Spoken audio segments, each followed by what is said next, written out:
L'actualité syndicale a été marquée le 25 novembre 2023 lors d'une conférence de presse devant le Présidium composé par le SINA-IST et le SNEC-IST, présidé par le leader syndical Manganga Hugues devant les membres et la presse.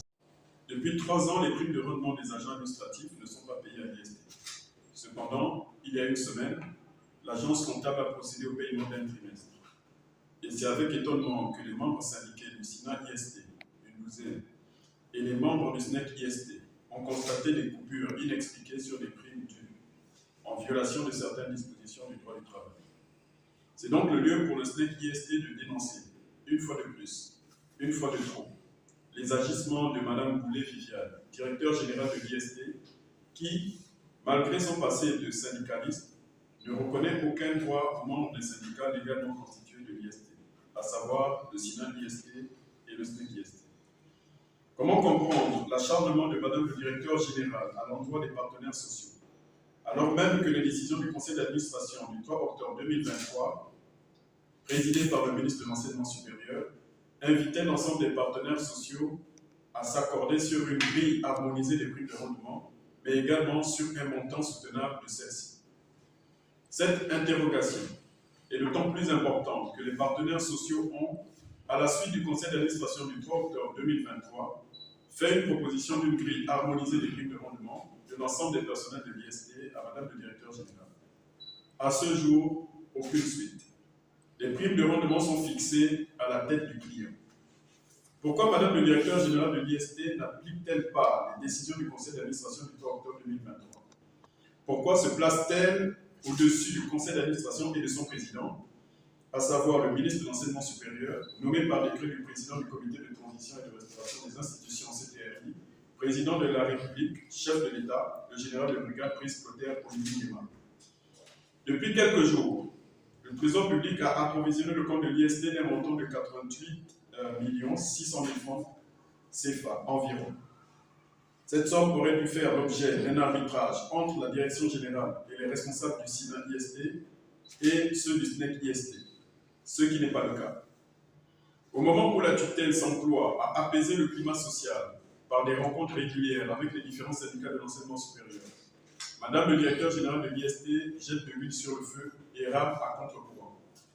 Par ailleurs, les partenaires sociaux déplorent également que la direction générale de l'IST ne les confie pas à une concertation pour l'utilisation des 800 millions de francs CFA mis à disposition de l'IST par le président de la transition pour résoudre les nombreux problèmes auxquels l'établissement est confronté depuis 2018.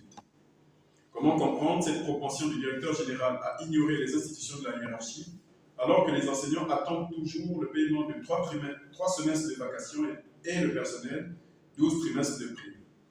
Les enseignants de l'IST, réunis au sein du SNEC-IST, expriment leur profond mécontentement et appellent à la désignation à la tête de l'établissement d'un directeur général qui saura prendre en compte les attentes des étudiants et des partenaires sociaux.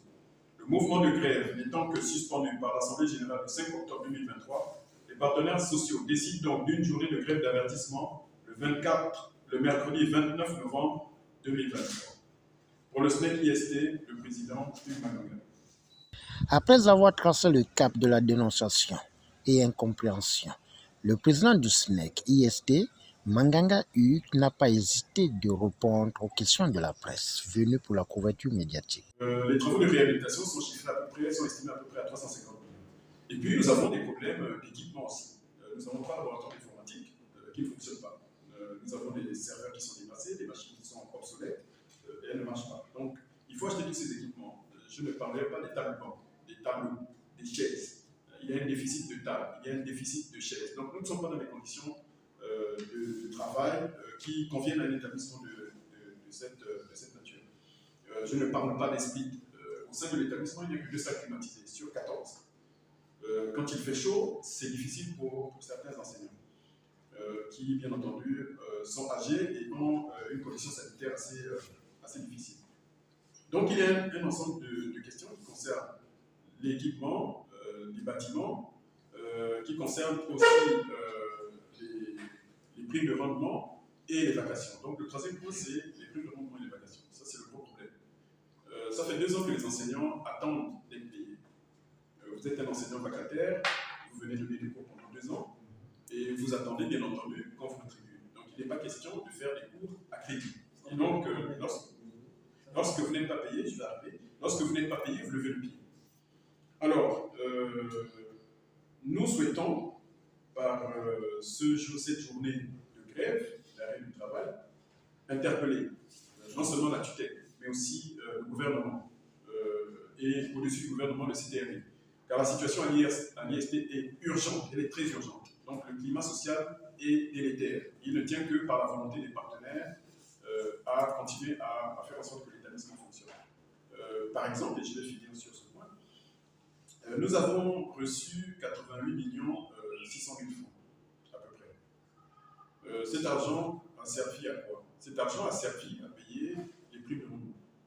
Mais l'établissement est dans un état de propreté douteux. L'IST est un établissement qui est inscrit dans le paysage de l'université au Gabon. C'est un établissement qui aspire à honorer, on va dire, son blason. Autrefois, cet établissement faisait partie de 3 réseaux d'excellence concernant les établissements de sciences de gestion, pas simplement au Gabon, mais en Afrique et dans le monde francophone. Donc, ce que nous souhaitons, c'est que l'accalmie revienne, qu'il y ait un climat serein qui règne au sein de l'établissement, que la direction générale, que le directeur général qu'on en fera, discute avec les partenaires sociaux de sorte de trouver, on va dire, des solutions. Ne dit-on pas que de la discussion gère la lumière? Alors, s'il n'y a pas de discussion, vous comprenez que la place est laissée au conflit.